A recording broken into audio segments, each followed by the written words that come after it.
Oke, kembali lagi di channel saya. Makasih buat kalian yang sudah mengklik video ini. Kali ini pembahasan kita terkait UUD perampasan aset. Kita tahu RUU perampasan aset sampai sekarang belum juga disahkan. Bahkan DPR seakan-akan lupa, semua tinggal mimpi, ya kan? Saya yakin pasti semua dari mereka takut. Makanya pura-pura tidak tahu, pura-pura lupa. Kita lihat kali ini Opung membahasnya bagaimana ya. Sebelum kita ke videonya, bantu ikuti dulu Facebook saya ini. Klik di Facebook, di pencarian namanya Rinaldi SB. Ikuti dulu supaya saya semangat buat konten di situ nanti ya. Buat konten random-random lucu-lucu. Oke, kita ke videonya langsung. Pembahasan dari Opung.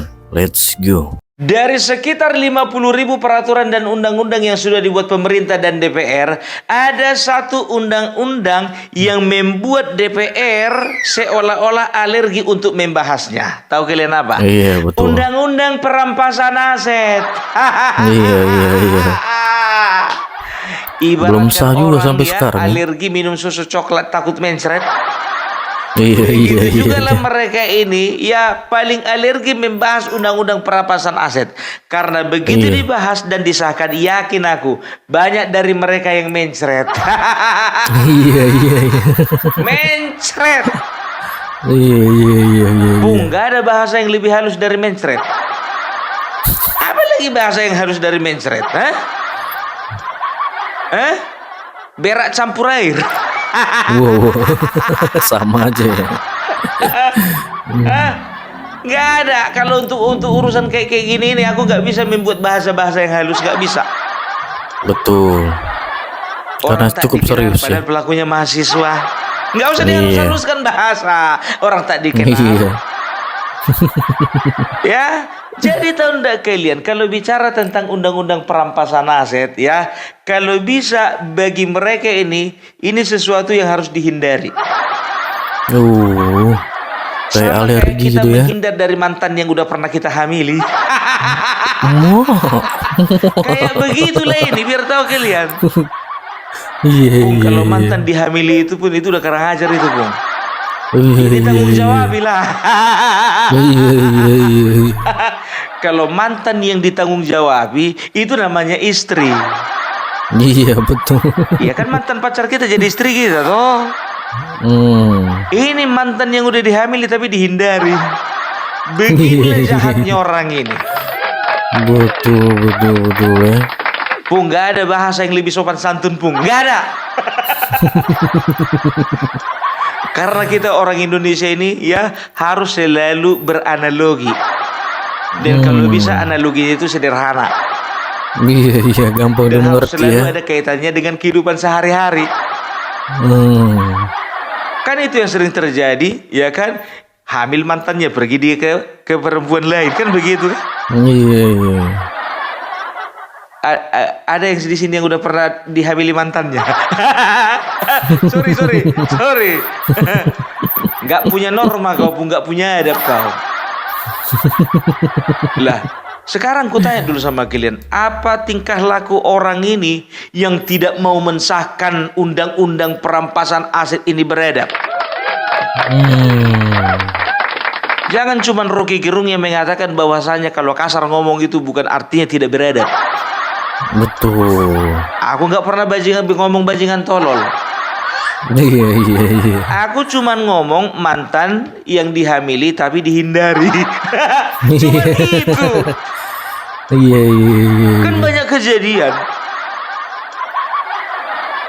Kenapa harus dihindari, Bung? Ya karena yang menghamili bukan cuma satu orang.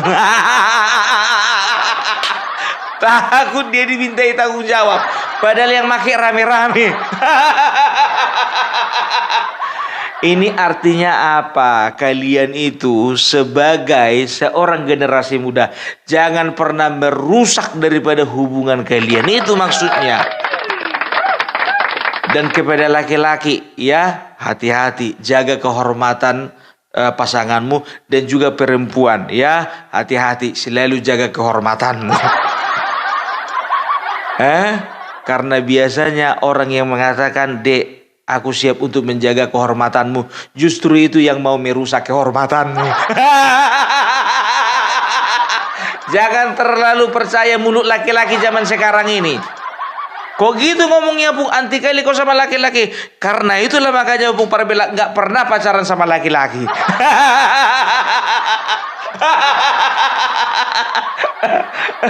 Aduh, laki-laki itu dipercaya, ya sedangkan sudah jadi suami pun agak susah laki-laki ini dipercaya.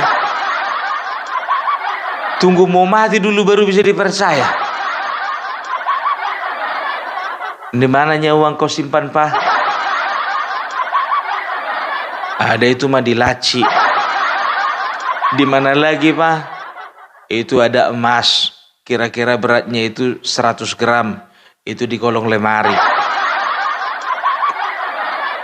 Apalagi, Pak? Kasih tahu semua, Pak. Mumpung beli sebelum ajal menjemputmu. Jangan gara-gara harta, Pak, kau masuk neraka nanti. Ini kesempatan terakhirmu, Pak. Kasih tahu semua, Pak. Itu dia, itu istilahnya aja. Masih banyak laki-laki yang bisa dipercaya.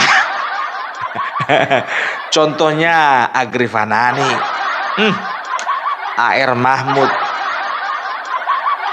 Bleker Mazenang, Vicky Himpong, Hengki Banyuwangi Official, Sirait Media, DCTV, Farm Project.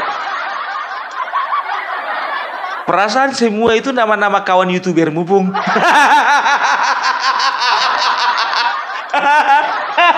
Kok tahu? Satu lagi, Renaldi SB. Sekedar pengumuman. Ya, jadi teman-teman jangan sampai lupa ya. Kita sudah, sebagian dari kita sudah merencanakan dengan matang dan sudah beli tiket ya.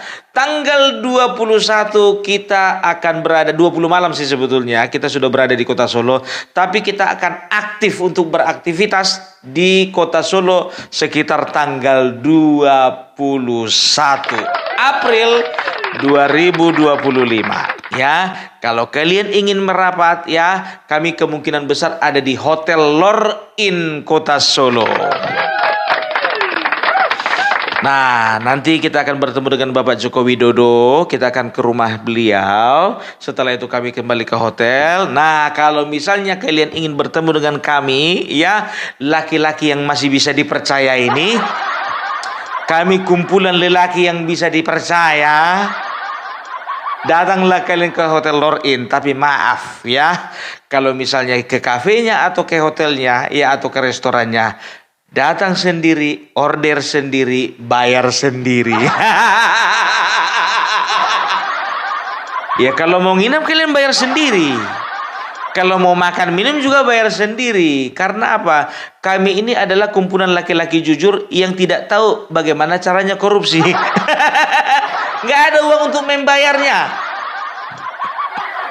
Gitu dia. Ya, jadi untuk teman-teman ya, nama-nama yang kusebutkan tadi itu, pria-pria yang sangat bisa dipercaya tadi,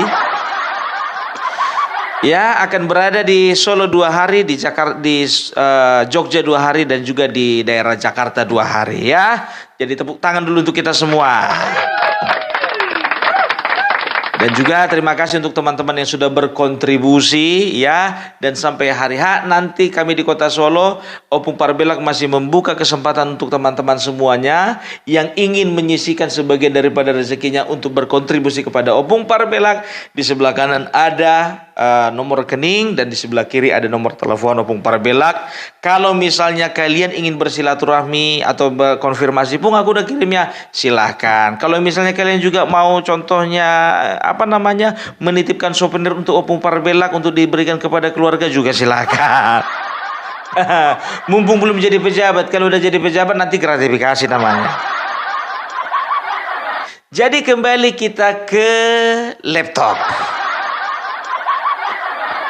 Ya, jadi kembali kita ke laptop. Jadi kalau berbicara tentang perampasan aset ya, bisa dikatakan sudah ada sebetulnya undang-undang ya yang membahas tentang tindak pidana korupsi, yaitu Undang-Undang Tipikor. Tapi ya sebetulnya penilaian dari sebagian besar masyarakat dan juga orang yang mengerti hukum, begitu juga anggota DPR, termasuk juga Bapak Joko Widodo sebagai kepala pemerintahan yang kala itu ngotot sekali untuk disahkannya Undang-Undang Perampasan Aset, melihat bahwasanya Undang-Undang Tipikor itu masih lemah, ya.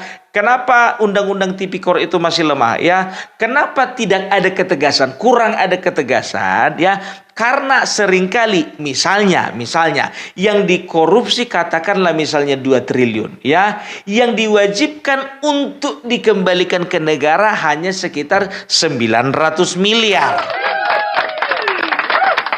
Nah, itu dia. Akhirnya apa? Ya, akhirnya banyak aset-aset negara yang tidak terselamatkan.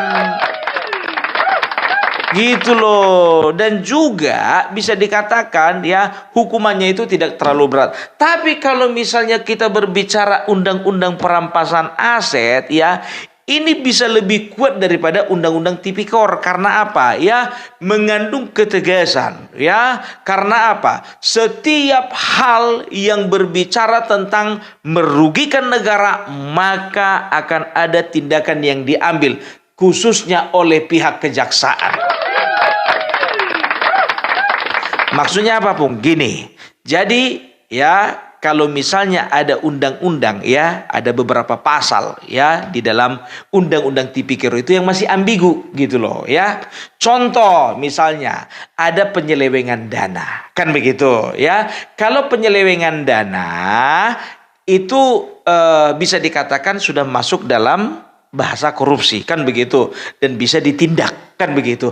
Tapi seringkali ada pasal lain atau bagian lain yang mengatakan bahwasanya ketika ada kesalahan administrasi, maka itu tidak otomatis dikatakan tindak pidana korupsi. Itu yang dikatakan ambigu. Makanya kemarin Anies Rashid Baswedan dia mengatakan bahwasanya ada kesalahan bayar, kelebihan bayar, karena apa? Ada kesalahan administrasi. Nggak bisa dijerat. Jadi masih ada pasal-pasal yang ambigu. Tapi kalau sudah berbicara tentang undang-undang perampasan aset, ya, walaupun tidak melalui proses pengadilan, ya, aset bisa disita dan dirampas oleh negara. Itu keuntungannya. Loh, kenapa bisa seperti itu, Pung? Kok bisa disita walaupun tidak melalui proses pengadilan? Nah, disita sementara. Kan begitu. Nah, kalau misalnya diberlakukan ini Undang-Undang Tipikor ini sangat luar biasa efeknya ini. Undang-Undang Perampasan Aset, kan begitu. Nah, sekarang begini, yang jadi pertanyaannya, kadangkala kalau bicara tentang Undang-Undang Perampasan Aset, kita kan berpikirnya bahwasanya ya kebanyakan ini pasti DPR pelakunya ini. Kan begitu, ya. Tapi sebetulnya bukan, ini bukan ditujukan kepada anggota dewan. Kami tahu, ya, pelaku dari kalian itu hanya oknum. Tapi rame. Justru citra itulah yang perlu kalian perbaiki. Di legislatif ada, di eksekutif ada, di yudikatif juga ada. Kami mengerti itu. Tapi kenapa kalian terusnya kena sorot? Berarti sebetulnya kalian sudah kehilangan citra daripada masyarakat gitu loh.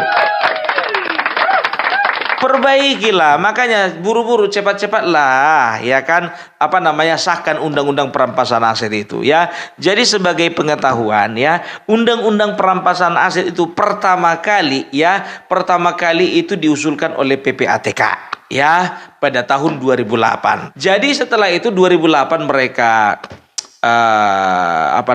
sebagai inisiatornya, ya. 2010 sudah menjadi bahasan, ya, antar kementerian dan lembaga. 2011 ya sudah diajukan kepada Bapak Presiden SBY Susilo Bambang Yudhoyono. Tapi 2011 sampai sekarang belum dibahas-bahas. Hitung kalian udah berapa kali lebaran itu? Udah 14 kali lebaran. Cuman mau dibilang, mohon maaf lahir dan batin, kan begitu. Nanti kita bahas lagi ya. Lupanya lupa. Mohon maaf ya, kemarin lupa. Tahun depan kita bahas lagi. Nah, tahun 2023 ya, rancangan undang-undang perampasan aset ini menjadi bagian dari Prolegnas, program legislasi nasional. Prolegnas prioritas namanya.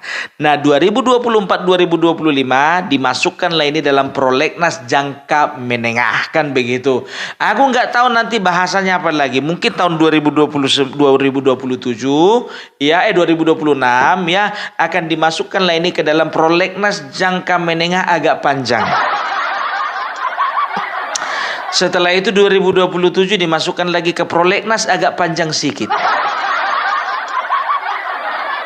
Ya, setelah itu 2029 masuklah ini ke dalam Prolegnas jangka panjang agak ke ujung.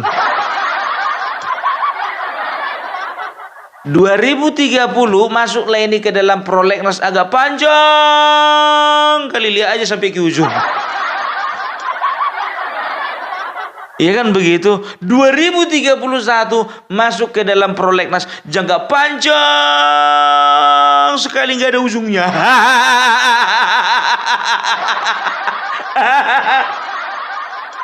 Akhirnya nggak dibahas-bahas. Ya kan kita nggak tahu suka-suka mereka. Negara ini milik mereka, kita cuma numpangnya. Iya kan, betul nggak? Itu dia. Ya tahu ndak kalian ya, banyak faktor sebetulnya yang membuat orang nggak takut korupsi ya. Artinya apa? Ada beberapa hal ya, peraturan, undang-undang dan juga perjanjian-perjanjian jual beli yang melemahkan ya, yang menguatkan sehingga mereka itu ngerasa bahwasanya undang-undang di Indonesia itu lemah ya gitu, apalagi undang-undang tipikor. Contoh ya. Jadi beberapa waktu yang lalu aku ngobrol-ngobrol dengan teman pengusaha. Tunggu, bukan teman pengusaha. Seorang teman yang pengusaha. Kalau teman pengusaha berarti aku ikutan pengusaha, kan begitu.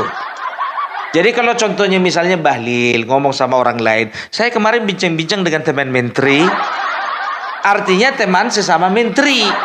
Bisa itu Mas Ara, bisa Ibu Sri Mulyani, kan begitu, ya kan? Kalau misalnya contohnya kita baru adakan pertemuan dengan teman pendeta. Artinya aku juga ikut pendeta di situ. Jadi ku koreksi ya, teman yang pengusaha. Jangan salah ngomong kita. Satyam Eva Jayati. Kok ke situ larinya, Bung? Ya, tahu sendirilah berapa pengusaha yang setoran sama dia. Itu aja kau Bung, tahu lah. Ya, jadi ada seorang pengusaha, tapi pengusaha ini bukan bagian dari Satya Eva Jayati tadi, bukan. Ini pengusaha mandiri nih. Ya. Aku nggak perlu sebutkan namanya ya. Yang penting dia orang baik ya. Beliau adalah pengusaha di Kota Palu. Jauh kali pergaulanmu ya Pung ya, sampai ke Kota Palu. Bukan cuman Kota Palu, martil, obeng, gergaji lengkap.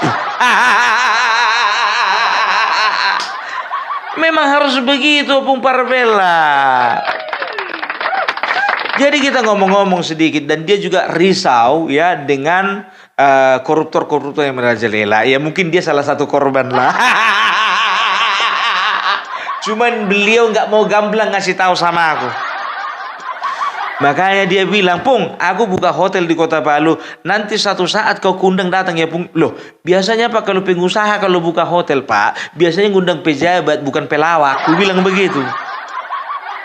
Pung, kalau ngundang pelawak besar pahala kita, karena apa? Banyak yang kita hibur. Nah kalau pejabat Pung nambah-nambah dosa, karena apa? Nanti datang lagi minta kamar gratis. Disimpanlah nomor kita, serba salah. Mau dikasih salah, nggak dikasih salah. Cek kalian ya, nggak usah dicek ya. Di mana di Kota Palu ya, nggak perlu. Jadi beliau mengatakan, Opung Parbelak, ini ada salah satu ini kerisauanku ini. Tahu nggak Opung Parbelak, kenapa di Indonesia merajalela korupsi? Kenapa itu Pak? Karena secara sederhana sebetulnya ya sudah ada praktek-praktek atau misalnya perjanjian-perjanjian yang kadang-kadang memancing orang untuk korupsi gitu. Contohnya apa itu? Jadi kalau misalnya perjanjian beli jual beli, kenapa ya? Kenapa ketika kita membeli aset sendirian ya, contoh nggak ada nama istri di situ, tapi ketika kita menjual ya harus ada nama istri di situ. Maaf dulu Pak, kayaknya Pak bahasa Bapak itu kurang terjangkau otakku, gue bilang begitu. Karena aku nggak pernah beli aset Pak, gue bilang. Oke lah Opung Parbelak, aku sederhanakan lah ya.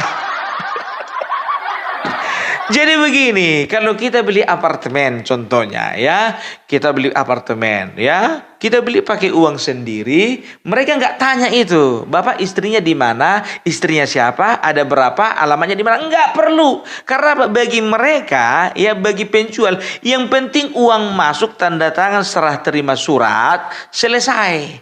Nah, ketika kita menjual, nggak bisa tanda tangan kita sendiri. Harus tanda tangan, ikut tanda tangan dari istri. Kan begitu. Nah, ini salah satu yang membuat para koruptor itu leluasa. Kenapa? Ketika dia mau membeli aset, hasil dari tindak korupsi, dan dia lakukanlah pencucian uang untuk membeli aset, dengan sesuka hati dia beli tanah, dia beli hotel, dia beli mobil mewah, dia beli apartemen, dia beli kebun ya, itu nggak perlu ya tanda tangan dari istri, kan begitu ya. Nah, ketika menjual harus ada tanda tangan dari istri. Maksudnya apa leluasa? Nah, di sini dia berpikir bahwasanya nggak apa-apa lah, kalaupun ketahuan paling cuma aku yang terseret, keluarga aku nggak terseret. Kan begitu. Tapi kalau misalnya ada perjanjian ya. Kalau perjanjian jual beli ini kan sebetulnya kan ini kan kerjaan notaris, dan notaris ini kan punya dasar hukum, kan begitu. Nah, ini yang perlu dirubah. Untuk membeli aset, katakanlah aset di atas 100 juta, harusnya ada tanda tangan suami dan harusnya juga ada tanda tangan istri. Nah, ketika ada tindak pidana pencucian uang ya, maka istrinya juga ikut terseret. Kan begitu. Nah, kalau koruptor sayang istri, maka dia akan membatasi, kalau bisa dia beli aset yang harganya 99,99 juta. Nggak nyampe 100 juta. Kan begitu ya. Kalau koruptor kelas kakap mana ada asetnya 100 juta pun, pasti di atas 100 miliar itu. Itu yang membuat mereka leluasa gitu loh ya. Tapi kalau misalnya perjanjian jual beli itu ya, itu dirubah contohnya ya, maka dia akan berpikir 2 kali, 3 kali, bahkan 1000 kali. Dia nggak akan mungkin mau keluarganya terseret ya. Artinya apa? Dengan demikian artinya si istri ikut menikmati secara sah, meyakinkan dan legal, istrinya menikmati uang dari hasil korupsi. Nah, kalau misalnya tidak ada tanda tangan istri, itu artinya istri secara legal ya mungkin tidak menikmati, tapi secara teknis istrinya menikmati toh. Ku bilanglah sama bapak pengusaha itu, Pak, kali ini aku yang tercerahkan. Ku bilang begitu. Dan jangan lupa Pak, nanti begitu resmi Pak, hotelnya Pak undang saya. Ujung-ujungnya ke situ. Enggak lah, jadi itulah kadang-kadang ya, kenapa Opung Parbelak ini tahu ini, tahu itu, tahu ini, tahu itu. Itu adalah hasil diskusi dari dengan teman-teman, dengan senior-senior gitu. Ini kalau kebanyakannya kalian ngobrol di kedai tuak, yang kalian bahas negara lain, yang kalian bahas Presiden Amerika Serikat. Sementara beras di rumah tinggal 1/2 kilo. Yang bermanfaat dong, kan begitu. Jadi aku setuju sekali dengan pendapat Bapak ini ya. Dan tahu enggak kalian ya? Aku rasa ini harus bisa nih, harus ada apa namanya? Harus ada reformasi di dalam harus ada transformasi di dalam perjanjian-perjanjian seperti ini gitu loh ya. Karena memang ini bisa dikatakan bisa melemahkan mereka para koruptor untuk berbuat tindak pidana korupsi gitu. Ini contoh sederhana ya, Tapi contoh besarnya itu tadi itu harus disahkannya undang-undang perampasan aset, gitu dia. Harus itu ya. Jadi begini. Mohon maaf bapak-bapak anggota dewan. Kenapa rancangan undang-undang TNI begitu cepat bapak sahkan tiba kalau misalnya undang-undang perampasan aset sampai sekarang lama kali? Kenapa lama kali?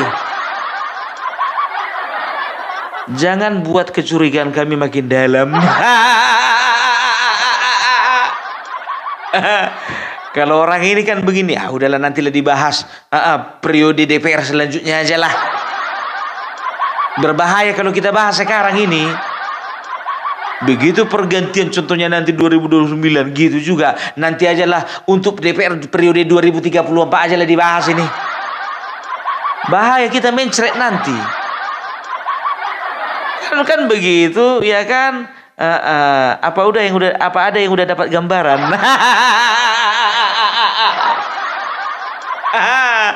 Udah dapat lah Pung. Masa nggak dapat gambaran? Jadi itu dia. Jadi kalau bicara cuman undang-undang tindak pidana korupsi, tengok itu si Harvey Muiz itu, kemarin itu kalau nggak salah berapa tahun, sempat cuma 5 tahun katanya. Ujung-ujungnya jadi 26 tahun atau 20 tahun ya kan. Dan itu juga sebetulnya ya, keuangan negara yang dikembalikan itu tidak sebanding. Itulah presiden pilihanmu Pung gitu. Inilah kadang-kadang otak-otak bloon ini ya. Semua disangkut pautkan sama presiden. Kalah apa? Tolong kalian pandai dulu mengkotak-kotakan. Lain presiden, lain MK, lain MA, lain BPK, lain PPATK. Lain itu semua. Ini ndak, itulah kebanyakan bahas ijazah palsu sih. Jadi otaknya mengerucut ke situ aja. Enggak luas gitu loh, enggak luas. Masih banyak yang mau kita bahas. Nampak kali konten kalian itu ada yang bayar. Oh ya, jadi inilah ya. Dan Bapak Jokowi sendiri pun juga pernah menyatakan kepada publik dalam sebuah pidatonya ya, dia mengatakan kepada publik, desak DPR supaya undang-undang disahkan. Itu loh ya. Kenapa coba ya? Undang-undang yang cocok sama hati kalian cepat-cepat kalian sahkan. Tiba undang-undang yang kira-kira membahayakan nyawa kalian, lama kali kalian sahkan. Itu rancangannya udah ada loh. Kecuali belum ada. Udah ada. Tinggal bahas tanda tangan. Ketuk palu dulu, ketuk palu. Bahas ketuk palu tanda tangan. Selesai. Susah kali sih cuma ketuk palu gitu aja. Kayak mana mau diketuk Pung, semuanya sama-sama gak ada yang mau bahas. Apa perlu kami membahas di sana? Itu dia ya. Tapi ya kita doakanlah ya supaya di masa pemerintahan Bapak Prabowo ini ya undang-undang perampasan aset ini bisa disahkan lah ya. Walaupun hatiku pun pesimis sih. Pesimis bukan sama Bapak Prabowo ya, sama anggota-anggota dewan ini, jujur aja lah. Berat ini, berat. Aduh, Pung, kau nggak milih anggota dewan rupanya. Maaf lah dulu, aku nggak milih kemarin. Loh, kenapa bisa gitu Pung? Nggak ada yang cocok. Ya kan ada Pung yang terbaik daripada yang terbaik. Kayaknya nggak ada yang terbaik.